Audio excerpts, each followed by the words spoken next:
Hello mga mami! Another day, another mini vlog. Mahaba na nga itong kuko ng baby prince namin kaya ginupitan ko na. Nung una nga ay behave pa siya kasi nanonood siya ng TV. Pero bandang huli ay nayamot din agad siya. Buti na nga lang at patapos na ako bago pa siya tuluyang umiyak. Gustong gusto nga ng baby prince namin dito sa labas. Bago kami pumasok sa trabaho ay hinahatid kami ni Bebe dito sa labas. Martes nga ngayon at day off ko kaya si Papa Prince ang ihahatid namin. Naaaliw din si Bebe kapag sumasakay siya ng motor kaya sinakay ko muna siya dito. Hi guys! Nandito sa labas si Berry! Hindi ang labas ang Berry! Opo! Please go, please. Kaping. Morning nga. Magpatanong sa ating balik natin. Magro-robins ng baby namin. Magro-robins ng baby namin. Kapag-robins siya. Inis. Inis ang parang batunay. Hatid natin si Papa. Okay, Papa. Ayan, Papa. Love you, Papa. Bye-bye, Papa. Ayan, Papa. Hi. Nandito talaga si baby. Mukhang labot yung baby namin. Gusto lang ito labos. Ano baby? Mami na, baby. Ayaw na. Bye-bye, baby. Sa patong. At aalis na nga itong Papa Prince namin. Sabi ko, Papa, ayan. Love you, baby. Sabi ko na. Sabi, baby.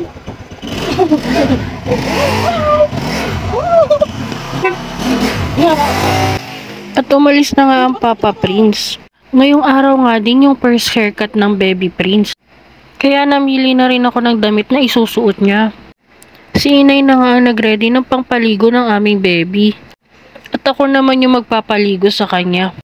Pinainom ko siya ng vitamins tsaka si mama naman ang naglagay ng baby oil sa likod at sa dibdib niya. Noong baby pa nga itong baby prince namin ay sobrang iyak niya kapag pinapaliguan. Ngayon naman ay umiiyak siya kapag tapos na dahil ayaw niya pa rin magpaawat. Sobrang likot na nga rin itong baby prince namin kapag binibihisan siya. Para kang ang laging nakikipag-wrestling pagkatapos niya maligo. Sa sobrang likot nga nitong aming baby ay talagang namang pagpapawisan ka. After ko nga siyang mabihisan ay pinatulog ko na rin siya. Pagkatapos niya ngang dumede ay natulog naman siya agad. Nung napatulog ko na nga siya ay nilapag naman siya ni inay. Pinatulog ko nga siya para makaligo rin muna ako. Fast forward na natin para mabilis. Pagkatapos ko nga maligo ay nagbihis na rin agad ako. Naglagay na rin nga ako ng lotion sa braso at pati na rin sa hita. After ko nga mag-lotion ay nag-ayos naman ako ng gagamitin kong bag. At nag-skincare routine na rin ako. Pag nag-a-apply ako ng toner ay tinatapat ko nga sa electric fan dahil sobrang hapdi nito. Gising na ang baby!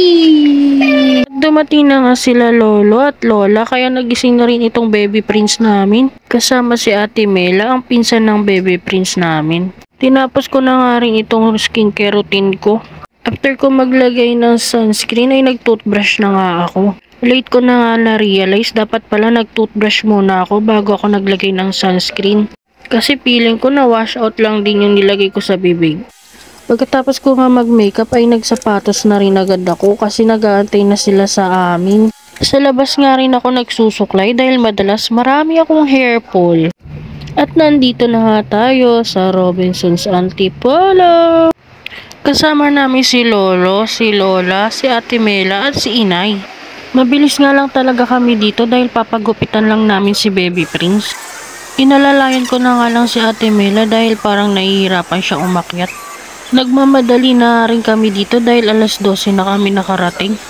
Pagdating nga namin dito sa loob ay nagpa-picture muna kami saglit dito sa may sakura flowers.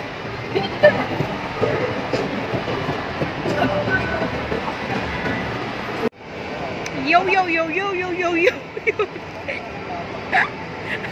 Bago nga pala kami pumunta ng kids salon ay nag-withdraw muna ako. Pansin ko lang wala atang video sa loob ng Robinson, no? Pagkatapos ko nga mag-withdraw ay dumiretso na rin kami agad sa kids salon. At muntik pa nga kaming maligaw dahil mali naman yung tinuro ng guard na napagtanungan ni Lolo. First time ko nga lang din makapasok sa isang kids salon at ito ang nakita ko. Marami nga silang laruan at meron pa silang carousel. Pagdating nga namin ay sinalang din agad si Bebe dahil kami ang unang customer. Pinatugtog nga din agad ni Kuya yung Cocomelon pero ang gusto nga ni Bebe ay Miss Rachel. 400 ang bayad sa kiddie haircut with shampoo.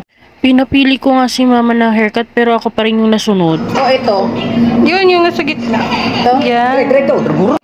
Noong una nga ay behave na behave pa itong baby prince namin pero bandang huli ay super iyak na talaga niya. Sa sobrang likot nga ng baby prince namin pati yung manggugupit ay pinagpawisan ng kilikili. Chay. First time nga magpagupit ni Bebe kaya siguro naninibago pa siya.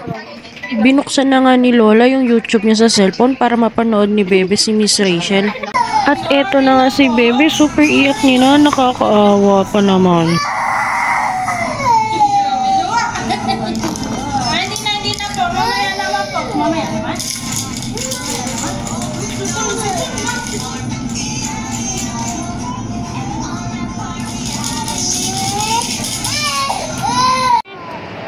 Hi, Pogi! Ang pogi naman ng baby namin.